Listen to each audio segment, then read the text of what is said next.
Ladies and gentlemen, welcome back to the finest Dawn of War procast out of East Yorkshire, and today we have a 1v1 on Morning Jungle. Over in the Ork corner we've got Tonkata Sucks, and over in the Necron corner we have Anin Dugon Yaya. Necron player throwing down some plasma gens, throwing down a summoning core, usual normal stuff. Ork player throwing down a couple of shooter boys, plasma generator, but no boys hut as of yet, so... Oh, there we go, throwing down a boys hut there, fair enough. I was wondering if there's any Ork mischief going on. So interesting map. Look at a great big S down the middle. Lots of choke points, lots of negative cover. We do have very nicely protected relic points over here and here, as well as your usual critical locations in the middle and the far-flung sides of the map. Lots and lots of space on this map for the Necron player to be able to build their plasma generators. Remember that in Dawn of War Pro, Necron players can't build their plasma gens too close to each other. They do need to spread it out, meaning that the more space Necron players have to play with, the more power they can have. Slugger boys capturing their relic. Do have some more shooter boys and a big mech on the way out. Shooter boys capturing this strategic point over here. Grot's moving out. Build the Scarab catching the relic over yonder. We do have some... we've got some flayed ones for an opening, so that's interesting. And some wraiths. Oh, that'll be interesting. That's one thing I quite like about Dawn of War Pro, is that you get to see lots of different openings that may not naturally be viable in the original vanilla game, so we'll have to see what the flayed ones and the wraiths can do in tandem. Listing post over here being finished up. Wraiths pushing out. Wraiths have got a squad number of 2. Get 2 Wraiths for your buck, I suppose. These Orks not yet getting their big shooters. Pile Guns is on the way over here. With 2 big shooters, we're probably going to see... Well, towards 2 shooter squads, we will probably see some upgrades on them. You don't normally get a whole bunch of shooters and not give them the big uns. Wraiths testing the waters. Won't want to stay around for too long, not unsupported in the way that they are at the moment. They are just going to be doing some preliminary scouting, no doubt. We'll see this listing post down here. Only being chased by the Slugger boys at the moment. Just capturing all the bits and bobs, all quiet, relatively speaking. Do have... Oh, dear, we've got some flayed ones jumping in. They were able to make some quick work of this listening post. Storm boys are going to come in. Got some, if you notice the purple haze around them, means that they are having a constant morale debuff. These wraiths are going to type... okay, I see. So, flayed ones are going to do some economic bashing as well as killing what they can, whereas the wraiths will tie up any shooter boys. I quite like that, that unit composition.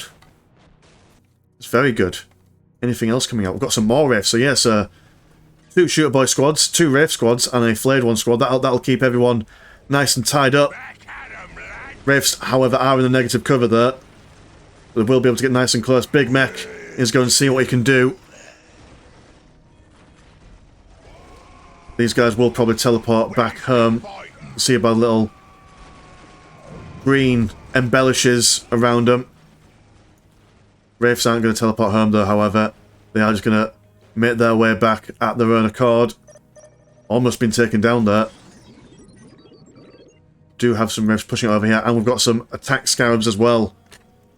So a Necron Warrior free build as of yet. Which again you don't normally see in any games really, even in Pro.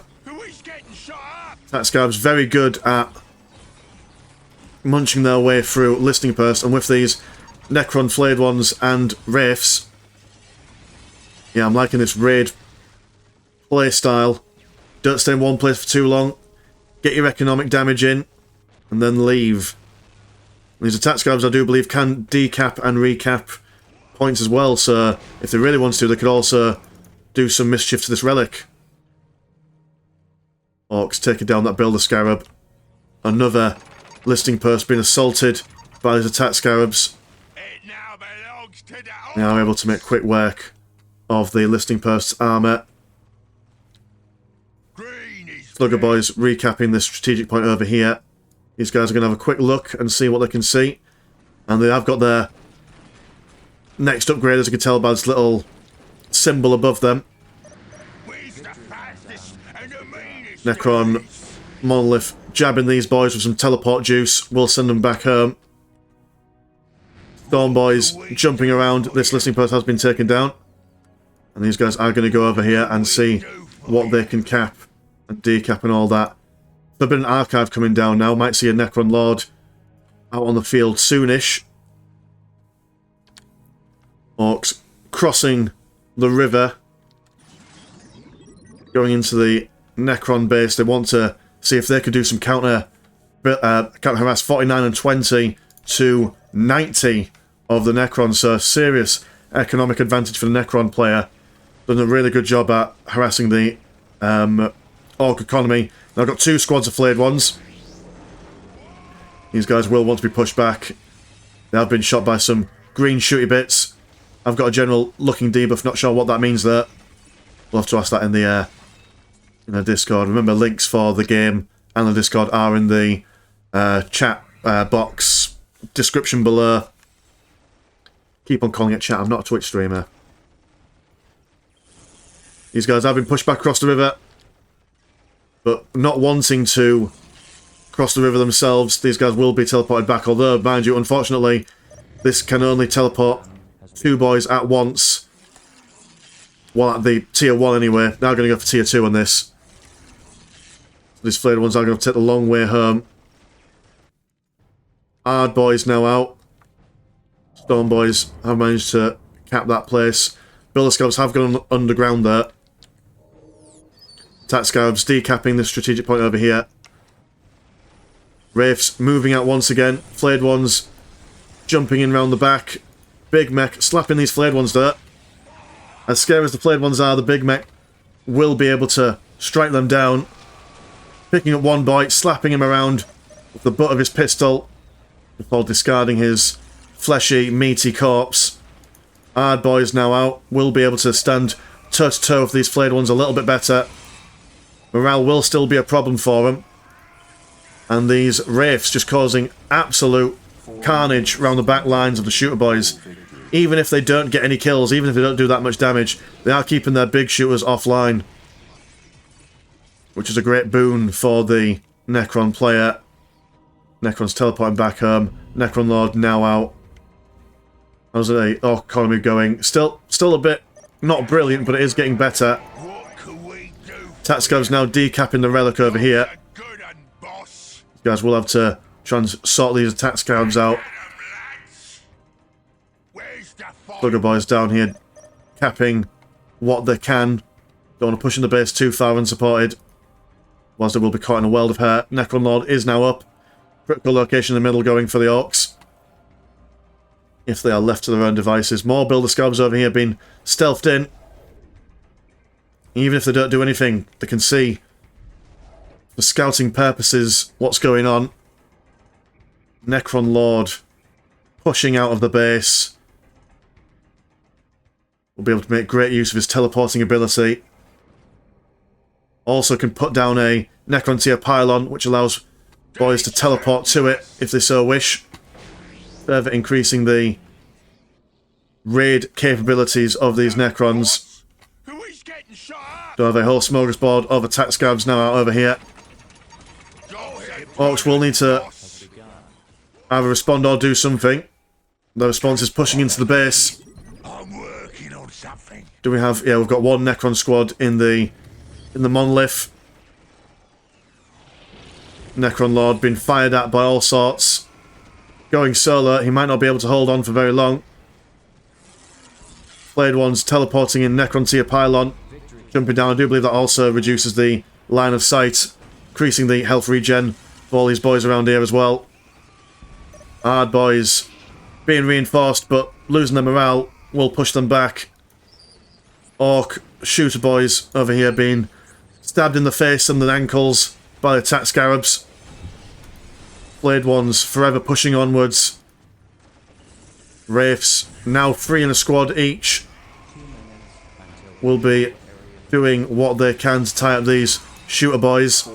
Hard boys once again losing their morale. going to be pushed back across the river once more. Very difficult for the Orks to respond to this kind of play. I haven't seen this before. Not sure what the Orks could build, really. I suppose just take up to tier 2 as quickly as possible and get some war trucks. I suppose that'd be the play in the back of my head I'd be thinking about.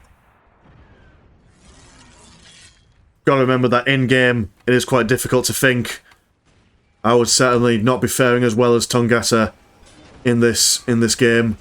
Throwing down a Necron tier pylon. See all the shiny bits on these Necrons. Now going to teleport straight in to the middle of the base.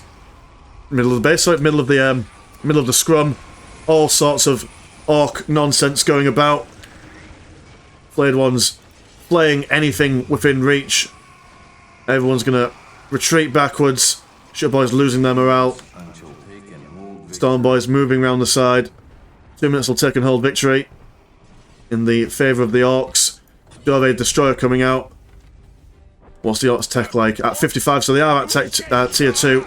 To get some Bernier and Boom research. Shooter boys shooting away. These rifts are still at 3 apiece. There's some low health models over here. Destroyer there. Constantly. Look at that. Just stepping away. Or into the fight even. Blade one's still at a healthy amount. Remember that the Necrons cannot reinforce when they're away from the base. So every model that they lose away from the base reduce their overall effectiveness for quite some time.